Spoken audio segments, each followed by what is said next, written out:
Hello everyone, this is Dr. Schroeder with this week's video introduction to week number 2 of our course in Theoretical Foundations or Theoretical Bases of Teaching and Nursing.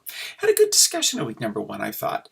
The primary goal, besides just getting in and kind of getting used to the classroom a little bit, was to do research and discuss what your personal philosophies of education are and which of the educational philosophies that was discussed in the reading in the course materials, which one really best matched your particular learning style, or rather your particular teaching style. Which one resonated with you the most?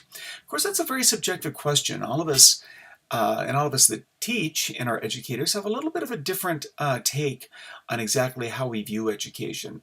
Some of us view education as a process that is primarily cognitive, where we think about things and we think things through and come up with the best logical deduction for a particular problem, and that's how we view life, and that's kind of how we view how education is supposed to be.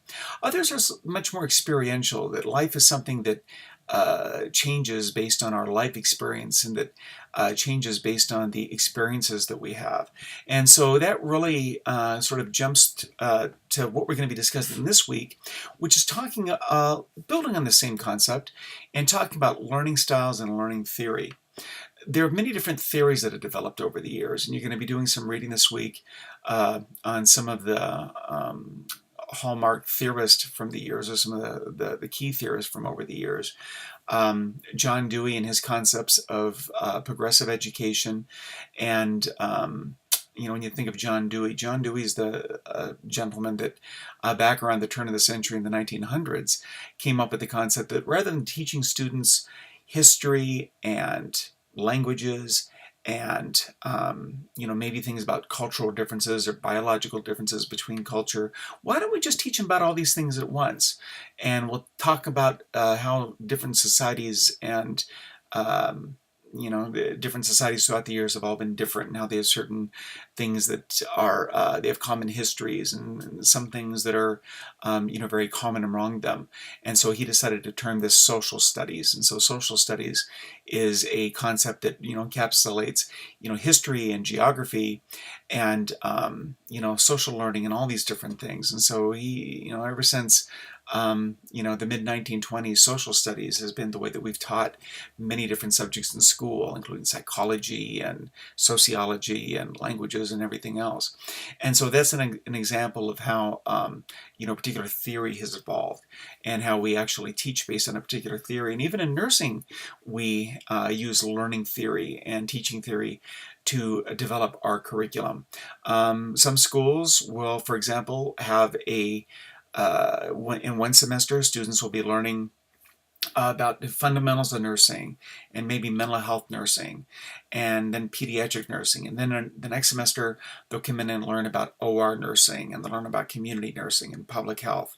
Come in the following semester, it's critical care and advanced nursing, and kind of like that. Everything is very subject based.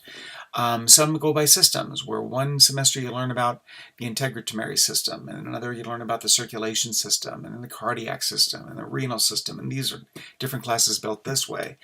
And then others are just much more social in their approach, where you have MedSurg 1, MedSurg 2, MedSurg 3, and you'll learn about, or Nursing 1, Nursing 2, Nursing 3, and you'll learn about all of them all at the same time, with what we call scaffolding of learning, where you learn sort of like basic fundamental concepts for each of the areas. Then the next semester, a little bit more in depth with a little bit greater critical thinking, and we call that concept-based curriculum. And that's kind of the new state of the art when we talk about evidence-based in nursing education. And so anyway, we're going to talk about this week kind of gets us going on those particular subjects. So you're going to be discussing and learning about these different learning processes, these different learning theories, and choosing one that matches, once again, really matches your own personal teaching philosophy.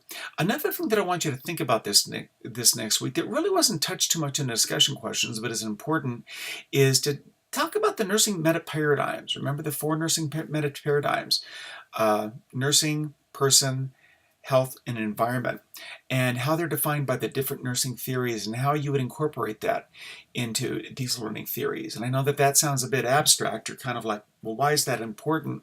And it's important because if you're using a particular nursing philosophy to teach, there's going to be a great difference. For example, if you're using Gene Watson's model of caring, which is very experiential in nature, versus, say, Johnson's behavioral model or Orum's systems model. They're very didactic and very compartmentalized in comparison.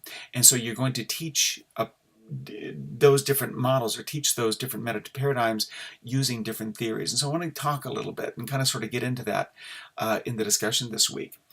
You also have a paper due. You have your Philosophy of Nursing Education paper. Please review the rubric. Your primary goal with this particular assignment is to, pull it up here, is to discuss starting with your nursing education philosophy, and then examining the beliefs of those meta paradigms that I had just discussed, and then talking about your beliefs regarding nursing education, teaching, and learning.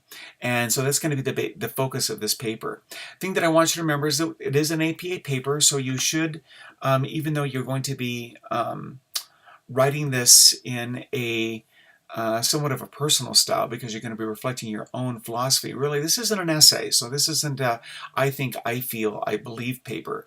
This is one where you make an argument why you feel that a particular theory or a particular model of education and nursing are important, and then make an argument for that. Make an argument for why that is important, or make it in other words, don't state what your opinions are or state what your beliefs are, but really show them through the research. What does the research say? And what does the learning that you've gotten in class, what does that say?